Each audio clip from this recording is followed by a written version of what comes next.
Hello all. Yes, I have restarted my main project that I am working on.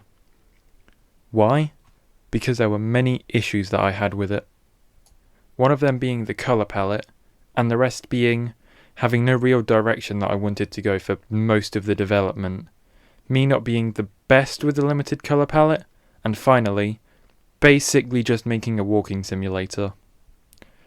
Oops. So what is the new plan and new idea for the game? Well, this is High Stakes, the first game that I ever released, and I absolutely love the main game idea. This being using cards to choose the next room that you fight in. However, since this was very early in my game development journey, there are many things that I feel like I can improve upon, so I shall be doing that. So my plan is to combine parts of the original Gourds up and the main parts of High Stakes to create my dream game, I guess, but let's not call it that. So to start off, I did what I always do in making a 2D platform-ish game, and I made a funky platformer character. This is them. A funky little pumpkin dude, and I love them. They do have the classic double jump and dash, however, but that's just so I can make it a fun game. I then made it so the player can pick up and hold weapons, like this cool revolver. However, there is nothing that the player can do with these weapons without something to shoot at.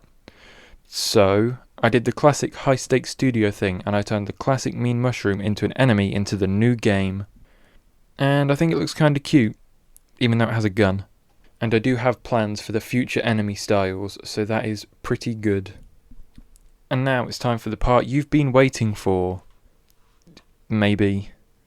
The main mechanic of the game! The card selection. So what I did is I made some cards, and when the player clicks on them, it brings that card to the centre of the screen and then changes the scene to a room that spawns some enemies in. And I think it looks very good when used, and to make it look better, I drew a tile map for the room and some images for the cards so that you can see what room you're going to. And the last thing for this video is I worked on the player being able to die, because that's fun. And because roguelike deaths cause a massive loss in having to reset the runs, I wanted to make this death feel even more impactful. And it then gets a screenshot taken of them and shown in the death screen to be more insulting to them, because they died, and they suck. Well, not actually, but that's what they will hopefully feel, and they will want to then do more runs to prove that they don't suck.